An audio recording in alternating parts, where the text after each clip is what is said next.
하나님의 말씀을 같이 보시도록 하겠습니다.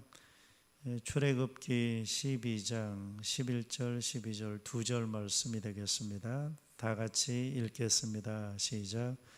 너희는 그것을 이렇게 먹을지니 허리에 띠를 띠고 발에 신을 신고 손에 지팡이를 잡고 급히 먹으라. 이것이 여호와의 유월절이니라. 내가 그 밤에 애굽 땅에 두루 다니며 사람이나 짐승을 막론하고 애굽 땅에 있는 모든 처음 난 것을 다 치고 애굽의 모든 신을 내가 심판하리라. 나는 여호와라. 아멘. 우리 예배당에는 우리가 나와 있지 않지만 각 가정에 있는 가족들에게 주의 이름으로 축복하시기 바랍니다. 바울이 서신을 받는 교회들을 향해서 문안하고 축복하였듯 우리 일상은 그러해야 될 줄 압니다. 사랑하며 축복합니다. 오늘도 변함없이 저를 비롯해서 7명 예배를 섬기는 분들이 예배당에 와서 이렇게 귀한 봉사를 하고 있어서 너무 감사하고, 또 이런 봉사의 덕분에 또 여러분도 가정에서 편안하게 예배할 수 있는 것이라고 생각됩니다. 어떤 이들은 교회는 쉼을 주는 곳이다 이렇게 말을 합니다. 진정 교회는 쉼이 제공되는 교회가 되어야 되는데, 이런 영적인 안식을 주기 위해서는 누군가는 봉사를 해야 되는 거죠. 봉사하는 사람이 있기 때문에 섬김을 받는 사람도 있는 것이고, 또 누군가는 일을 하기 때문에 어떤 분들은 편안하게 이렇게 예배할 수 있으니까, 또 편안하게 예배하시는 분들은 봉사하는 이들을 생각하면서 같이 축복하고 기도하고 그렇게 했으면 좋겠습니다. 영상을 보면서 온라인 예배 영상에서는 아마 저만 나오고 여기 PPT는 나오지 않을 거예요. 제가 예배 직전에 보내드린 문자에 보면 PPT 이미지를 링크하는 주소를 보냈을 것입니다. 텔레비전으로 혹시 예배 영상을 보고 계시다면 텔레비전은 저를 보고 계시고, 또 핸드폰 열어서 PPT를 보시면서 말씀 전개를 같이 따라오시면 좋겠다라는 생각이 듭니다. 오늘은 출애굽기 이야기를 좀 하려고 하는데, 출애굽기는 과연 어떤 책인가? 지난주와 같은 패턴으로 먼저 연대를 알아볼게요. 연대 언제쯤 기록되었을까라고 할 때, 연대는 BC 1406년 정도로 성서학자들이 보고 있습니다. 광야 생활이 1446년에서 1406년, 그러니까 40년 기간에 모세 오경이 기록됐다고 보는 것이 전통적 보수 신앙의 입장입니다. 근데 출애굽이라는 그 시작점과 그 다음에 시내산까지의 이야기가 출애굽기이기 때문에 이것은 처음에 기록된 것이 아니라 거의 끝물에 가서 모세가 하나님께로 부름받기 전에 모압 평지에 있는 느보산에서 세상을 떠나기 전에 기록된 것이다, 기록하였을 것이다 라고 보는 것이 보수신앙의 전통적 입장이라고 말할 수 있습니다. BC 1406년경에 기록되었다라는 것인데, 모세 오경이니 당연히 모세가 기록했겠죠. 여러 이견들이 있지만 출애굽기에는 모세가 기록했다라고 하는 성서적 근거들도 있습니다. 성경에서 이 모세가 기록했을 것으로 인용한 내용들이 복음서에도 나와 있기 때문에 모세가 기록한 것이 맞다라고 보는 것이 바른 견해가 아닌가 생각됩니다. BC 1406년에 모세가 기록한 책, 그것이 출애굽기인데요. 출애굽기라는 책 이름, 애굽에서 나간다라는 이야기잖아요. 애굽에서 탈출한 이야기, 출애굽기입니다. 그러면 유대인들은 성경 명칭을 어떻게 보았을까? 쉐모트라고 히브리 말로 그들은 출애굽기를 쉐모트라고 이렇게 부르는데 유대인들의 습관 같습니다. 레시트라는 것이 창세기잖아요. 태초에라고 할 때 그 시작이 레시트인데 이 쉐모트 역시도 출애굽기 1장 1절에 나와 있어요. 출애굽기 1장 1절에 아들들의 이스라엘의 아들들의 이름은 이러하니라. 1장 하반절에 그렇게 되어 있거든요.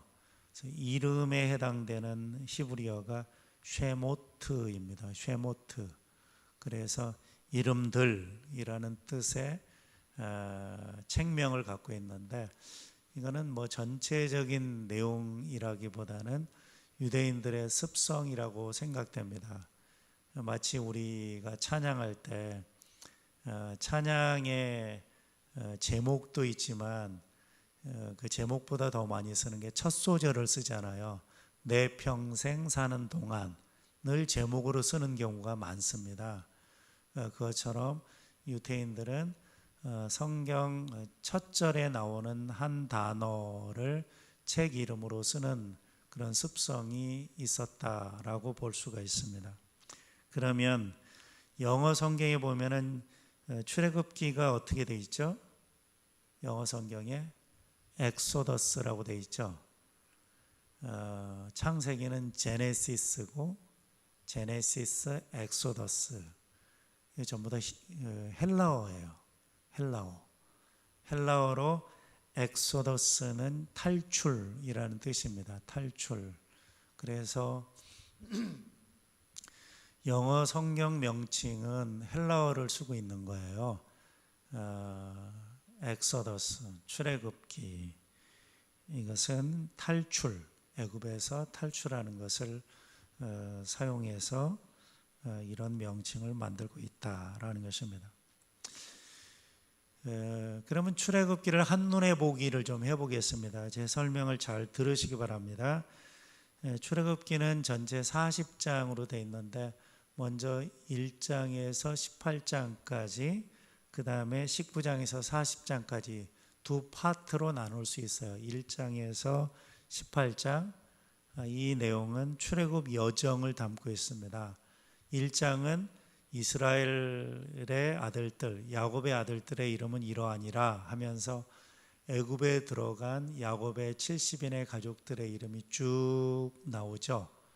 70인의 가족의 대표적 이름들이 쭉 전개되면서 이스라엘 백성이 애굽 땅에서 어떻게 살고 있는지, 또 요셉을 알지 못하는 왕조가 일어나서 히브리인들을 어떻게 박해를 했는지, 그 박해 가운데서 히브리 남아들을 어떻게 죽였는지, 그 중에서 부하와 시프라가 어떻게 아이들을 살렸는지, 그리고 모세의 엄마가 아들을 낳고서 이 아들을 나일강에 던지거나 죽이지 않기 위해서 어떤 지혜를 발휘했는지, 그리고 어떻게 이집트 왕자가 됐는지, 뭐 이런 얘기가 쭉 전개되고 있죠. 그러다가 모세가 40살 먹어서 자신이 어느 민족인 줄 알게 되죠. 그리고 자신의 민족을 막 괴롭히는 애굽 사람, 애굽의 감독관을 쳐서 죽여요. 그리고 이 사실이 발각됨으로써 미디안 광야로 도망치죠. 그리고 미디안 광야에서 40년 동안 목자의 삶을 삽니다. 이집트 왕자가 목축업자가 돼요. 그 당시에 이집트 사람은 굉장히 무시했던 그 직업이 이 유목민들이었어요. 목축업자들이었습니다. 그 생활을 40년 하다가 어느 날 호렙산 떨기나무 불꽃 가운데서 하나님께서 모세를 부르시죠. 모세야 모세야 너 섰는 땅은 거룩한 땅이니 신발을 벗어라 하면서 모세를 하나님의 종으로 소명하시죠. 그런데 소명을 받으면 대개는 주여 나를 보내소서 내가 여기 있나이다, 이사야만 해도 그렇게 하나님 앞에 반응을 했잖아요. 그리고 예수님의 12제자도 예수님이 나를 따르라 할 때 그냥 따랐어요. 근데 조금 버틴 사람들이 있습니다. 그 중에 한 사람이 기드온이죠. 기드온. 나는 아닙니다. 나는 작은 자입니다. 그런데 말도 못하게 저항하면서 하나님의 소명을 거부했던 이가 있습니다. 그게 모세예요. 모세. 보낼 만한 자를 보내주십시오. 나는 말을 잘 못합니다. 그래서 하나님이 계속 내가 너를 택했다, 너와 함께 할 것이다, 너를 통해서 이런 일을 행할 것이다, 계속 하나님이 말씀하시는데 계속 거부하고 거절하고. 근데 그것은 모세가 교만해서 하나님의 일이 싫어서가 아니라 정말 모세는 자기가 부족하다고 생각했어요. 하나님이 말씀하셨음에도 불구하고 자신은 인물이 아니라고 생각했습니다. 만약에 여러분 같으면 어떻게 했을까요? 저와 여러분 같으면 상상 못하는 황홀경 속에서 하나님의 어마어마한 음성을 들었을 때 자기도 모르게 예 알겠습니다 가겠습니다 감동받아서 그렇게 말했을 것입니다. 그래서 모세가 그렇게 하나님 앞에 거절하고 거부하고 저항하고 하는 그 모습을 보면서 저는 모세의 그릇을 봤어요. 모세의 그릇은 무엇입니까? 무엇을 경험했다고 무엇을 봤다고 해서 우쭐하는 사람이 아니었다는 거예요. 심지어 하나님의 불꽃을 보고 하나님의 음성을 들었어도 우쭐해서 이걸 과시해야지 자랑해야지 이런 종류의 얄팍한 사람이 아니었다는 것입니다. 그래서 모세를 통해서 어마어마한 일을 행하셨음에도 불구하고 모세가 교만했던 적은 한 번도 없어요. 40년 동안 기록을 보면 오히려 모세 주변 사람들, 모세 그 형제들이 교만에 빠져서 모세를 대항했던 적은 있었지만 모세 자체는 그릇이 그 정도 컸다라고 볼 수가 있습니다.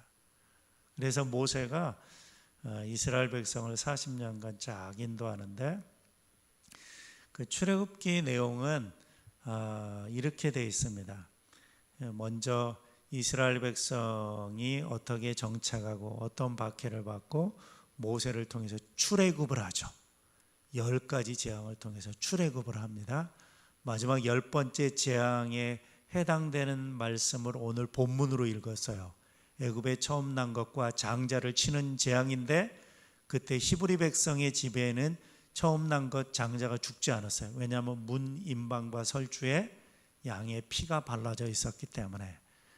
죽음의 재앙을 주는 천사가 넘어갔어요. 패스오버 해갔다. 그래서 6월절을 패스오버라고 이렇게 부르고 있어요. 그러면은 그 출애굽한 다음에 홍해를 건너고 그 다음에 그 이스라엘 백성이 도착한 곳이 시내산이에요. 시내산.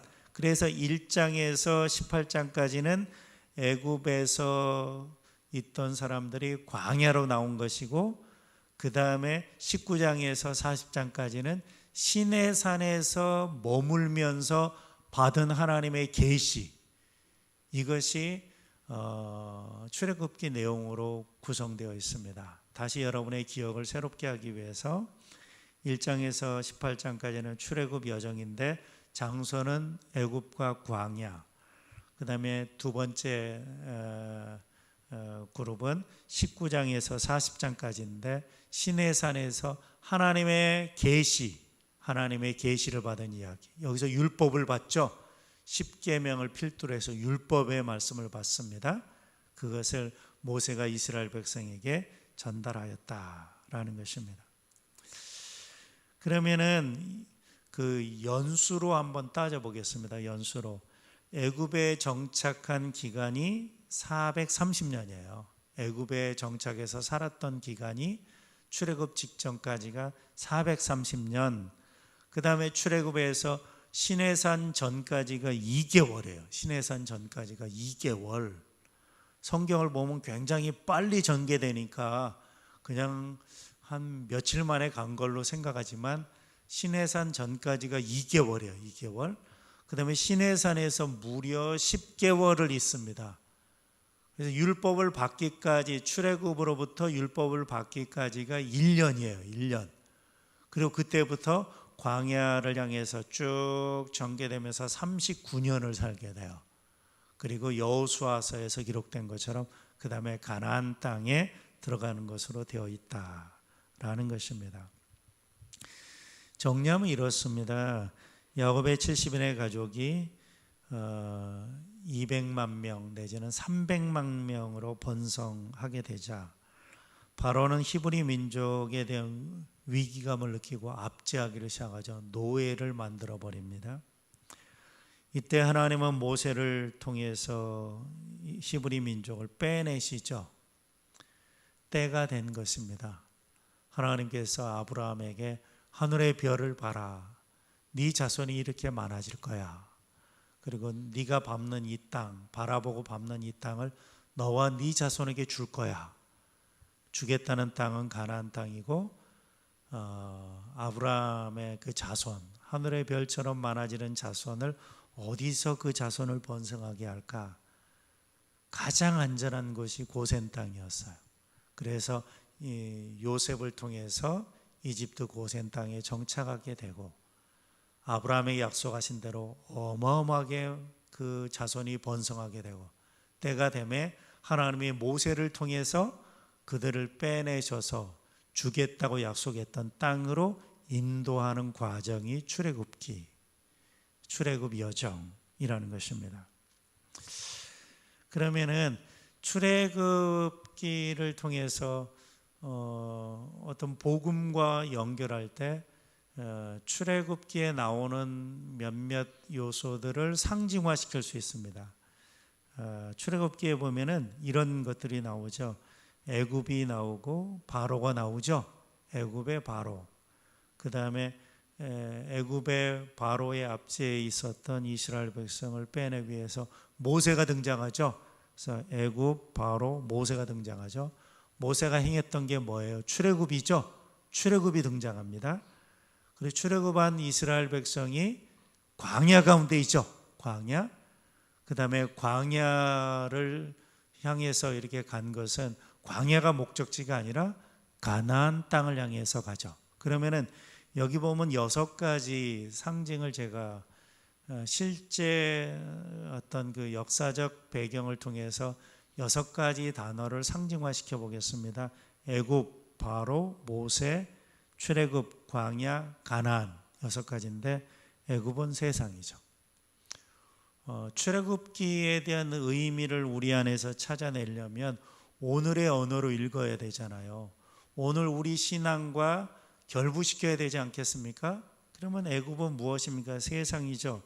애굽의 바로가 이스라엘 백성을 압제했어요. 바로는 무엇입니까? 악한 원수죠. 악한 원수, 악한 마귀죠.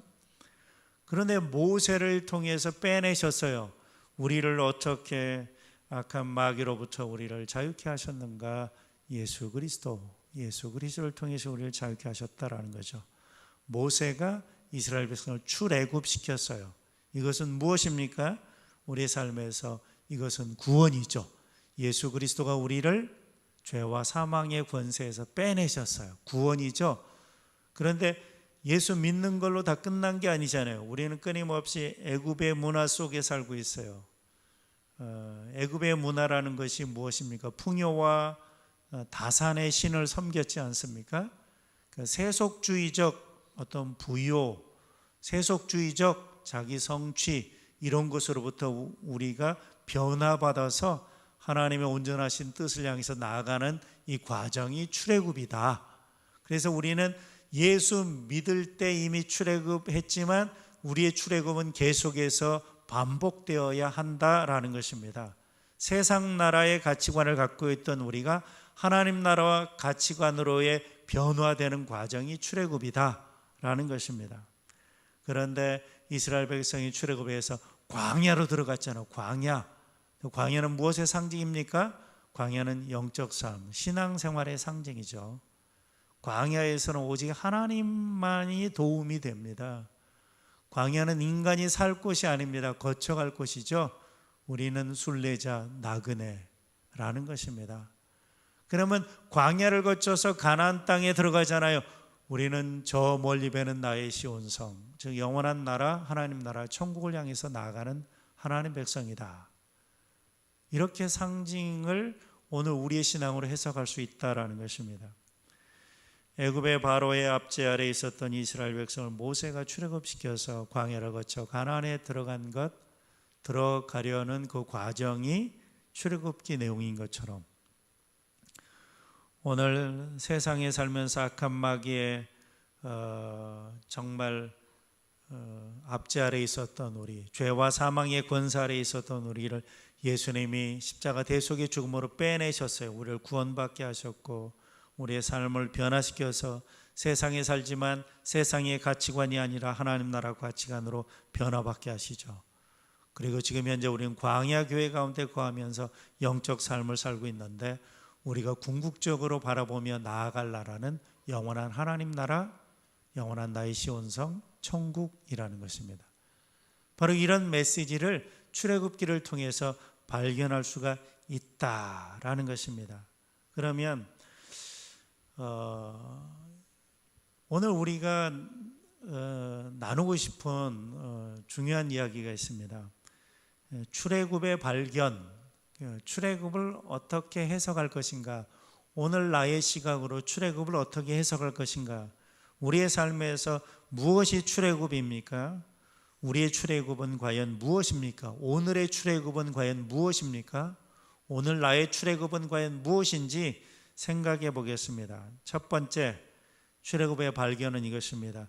예수 그리스도를 통한 구원, 예수 그리스도를 통한 구원이 출애굽이에요. 아까도 설명드린 것처럼 악한 마귀의 압제 아래에 있었던, 죄와 사망의 권세 아래에 있었던 우리를 예수 그리스도가 십자가의 대속의 죽음과 부활을 통해서 빼내셨죠. 그래서 예수 그리스도를 통한 구원이 출애굽이라는 것입니다. 내가 진정 예수 그리스도를 나의 구주와 주님으로 영접한 자라면, 그래서 하나님과의 관계가 회복된 자라면 출애굽을 경험한 사람들이다 라는 것입니다. 그 다음에 두 번째 출애굽은 무엇입니까? 인생의 주인을 바꾸는 것이 출애굽입니다. 인생의 주인을 바꾸는 것이 출애굽이다. 그러면 이스라엘 백성의 예를 들어서 설명을 드리면, 이스라엘 백성이 애굽 바로의 소유였잖아요. 왜냐하면 히브리 백성은 그 땅에서 노예였어요. 노예였기 때문에 이것은 그 왕의 소유입니다. 왕의 소유.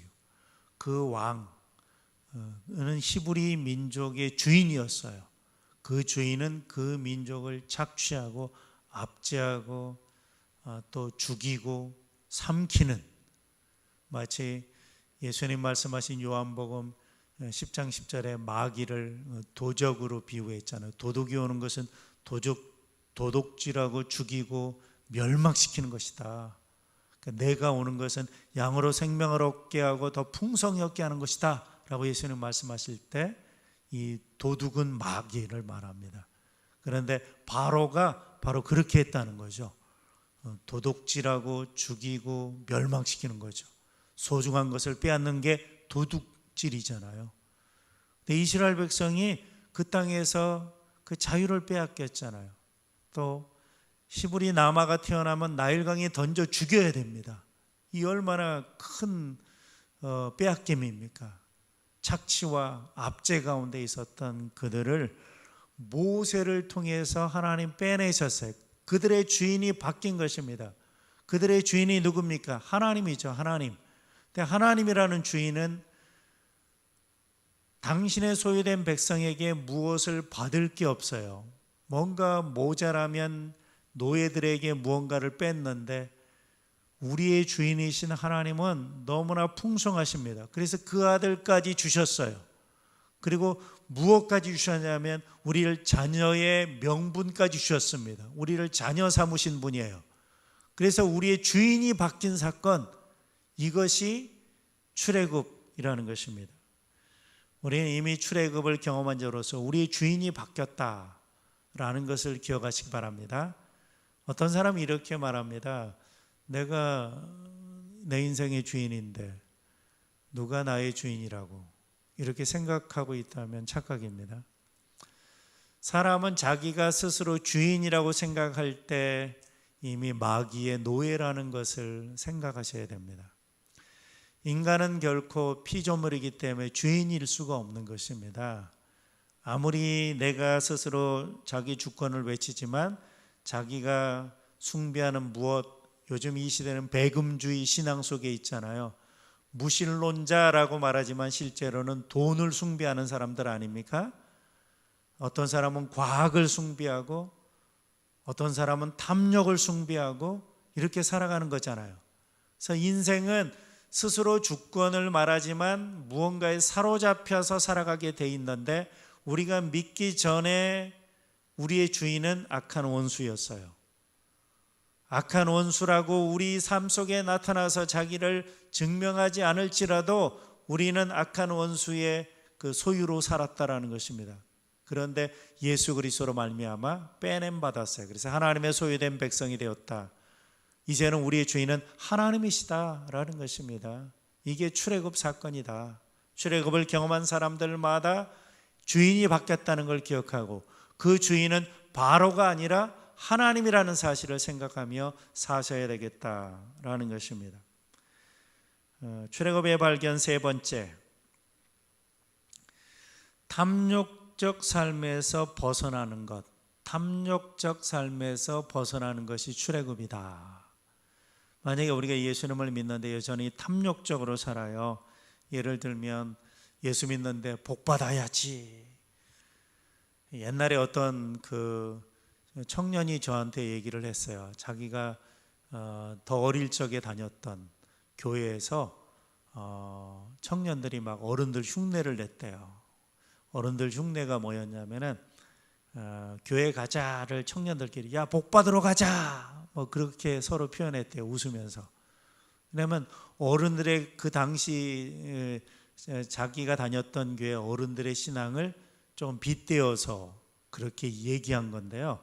어른들이 철저하게 기복주의적 신앙에 빠져 있었고 당시 목회자가 계속 복받아라, 기승전 복받아라는 메시지를 전했다는 거예요. 그러면은 이게 교회 가면 좋은 소리 해, 목사가 복받으래, 이게 좋은 얘기 같지만 사실은 애굽의 그 문화 속에서 계속 살아있는 것입니다. 아까도 말씀드렸지만 애굽에는 많은 신들을 섬기죠.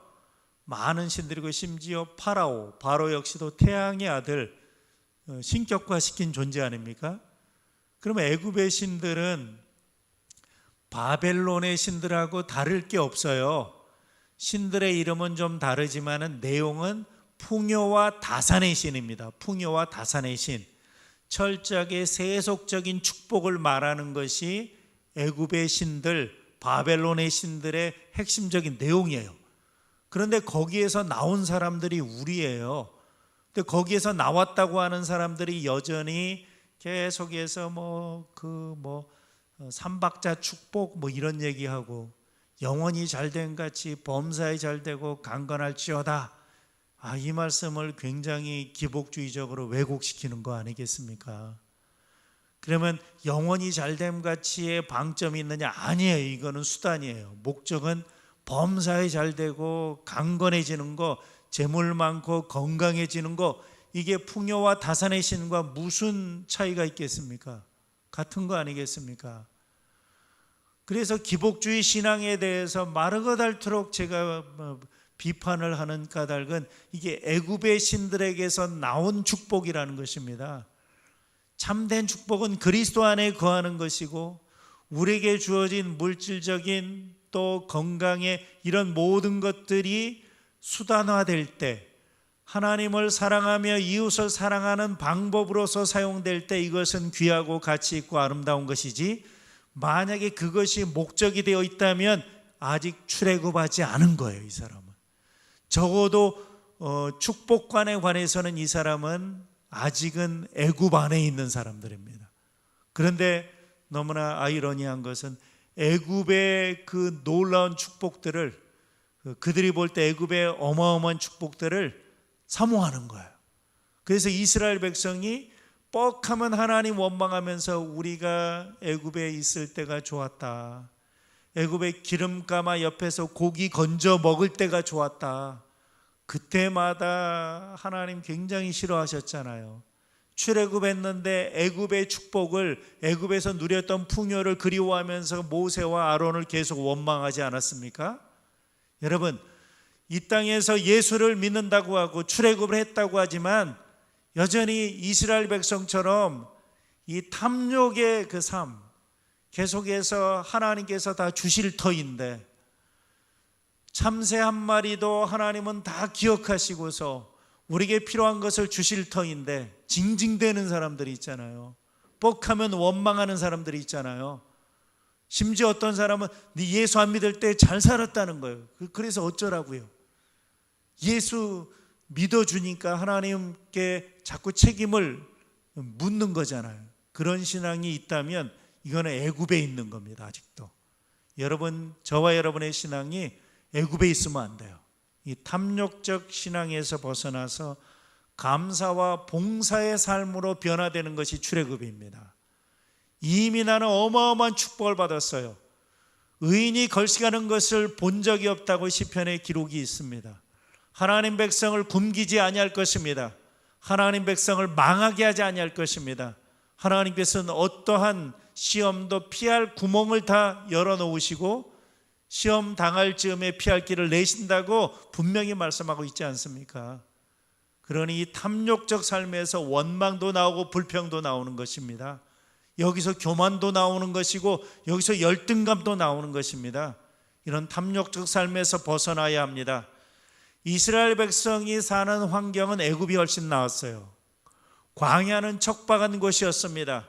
그러면 우리의 자부심, 우리의 자존감은 세상적인 기준이어서는 안 된다라는 것입니다. 하나님 나라 기준을 가져야 됩니다.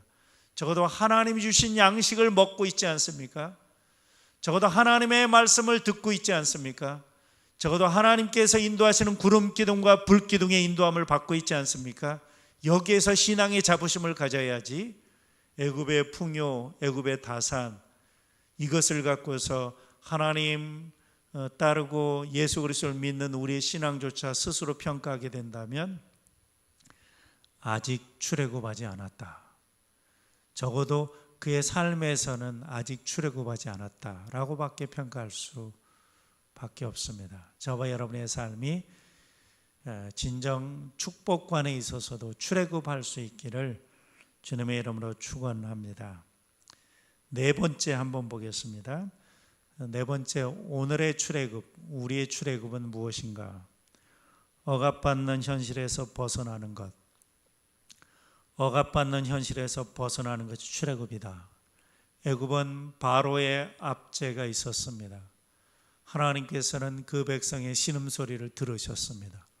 그리고 때가 되면 모세를 보내셔서 그 백성을 빼내셨다. 이게 출애굽이죠. 이 땅에 억압받는 사람들이 있죠. 근자에 우리가 뉴스를 통해서 접하는 것은 어린아이들. 부모가 어린아이들을 학대하는 그런 모습들. 요즘에는 코로나 뉴스로 다 덮어버렸지만 그 전까지의 우리를 충격에 몰아넣은 뉴스는 그 부모가 아이를 학대하는 거, 억압하는 거죠. 힘을 가진 자가 힘이 없는 아이들을 학대하는 거, 이게 바로가 이스라엘을 학대하는 거죠. 그래서 이 땅에 억압받는 아이들이 억압받지 않는 거, 이게 우리 사회 안에서의 출애굽이에요. 적어도 예수 믿는 사람들 가정 안에서는 이런 일이 없어야 됩니다. 그리고 예수 믿는 사람들의 문화, 즉 내가 어떤 조직의 리더이다, 그런데 전부 다 막 무릎 꿇게 하고 전부 다 내 명령에 따르게 하고 사람들을 막 그 위아래로 상대하고 수직적 관념으로 상대하고, 그럼 내가 바로인 거예요. 바로. 내가 예수 믿는데 바로가 되면 안 되잖아요. 제가 아는 어떤 분은, 아주 오래된 이야기지만 어떤 분은 자기가 은행에 있으면서 그 차장까지 올라갈 때, 그 차장 때 제가 들었던, 지점장이 아니라 차장 때 들었던 일상의 간증이에요. 일상의 간증인데, 자기가 평사원 때부터 고생하면서 직장생활을 해봤기 때문에 너무 잘 알아서 회식을 하지 않았대요. 회식할 돈을 나누어서 그 사원들한테 다 나눠줬대요.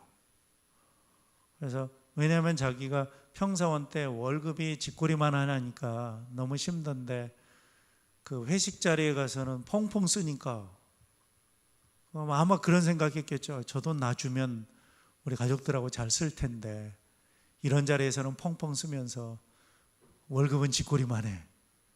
그리고 이제 그 과정을 다 거쳐갖고 차장이 됐기 때문에 이분은 회식하다 보면은 또 직장 문화에서 뭐 상관을 막 그 상사를 존중하게 하고 시키는 대로 막 다 해야 되고 뭐 이런 거 있잖아요. 하지 않고 나눠줘 갖고 사원들한테 인기가 있었다고 그런 얘기를 제가 들어본 적이 있어요. 그러면 그 억압에서 자유롭게 하는 거잖아요. 예수 믿는 내가 믿는 자나 믿지 않는 자나 내 아래에 있는 사람들한테 자유를 주는 거잖아요. 이게 출애굽이죠. 출애굽을 참 오래전 약 그 3,500년 전 사건으로만 자꾸 해석하지 말고 오늘 나의 출애굽, 우리의 출애굽은 바로 그런 것이다. 그 역사적 그 사실을 믿는다면 오늘의 출애굽은 이 억압으로부터, 억압적인 문화로부터 자유를 주는 것. 그래서 모든 사람이 존중받고 평등해지는 것, 이것이 오늘의 출애굽이다. 근데 예수 믿는 사람이 굉장히 고자세고 예수 믿는 사람이 뭐 아랫사람을 너무 함부로 부리고 이러면 이건 절대 출애굽한 게 아니죠. 오늘의 출애굽을 경험할 수 있게 되기 바랍니다. 두 가지만 더 생각해 보겠습니다. 출애굽의 발견 다섯 번째는 이것입니다. 탐욕이 아닌 말씀을 따라 사는 것이 출애굽입니다. 애굽에 있을 때 히브리 백성도 애굽 사람들과 함께 그들은 애굽의 문화 속에 살았습니다. 그래서 애굽의 문화 속에 살았다는 것은 풍요와 다산의 신, 탐욕을 쫓아 살았다는 거예요. 그들의 뜻대로 얻을 수는 없었지만 애굽 문화와 똑같은 탐욕의 문화 속에 살았다가 출애굽했어요. 출애굽하고 그들이 농사짓지 않았습니다. 하나님께서 아침에 만나와 저녁에 메추라기로 그들이 그렇게 탐욕을 부리며 고민하고 또 욕심냈던 것들을 다 해결해 주셨어요. 그리고 하나님께서 구름기둥 불기둥으로 그들을 인도해 가셨습니다. 그리고 모세를 통해서 하나님의 말씀을 들려주셨습니다. 이게 출애굽이죠. 출애굽은 오늘 이렇게 해석해야 되는 거죠. 탐욕이 아닌 말씀 따라 사는 삶. 내가 말씀을 따라 살고자 힘써야 된다라는 것입니다. 사람이 떡으로만 살 것이 아니요 하나님의 입으로 나오는 모든 말씀으로 살 것이다.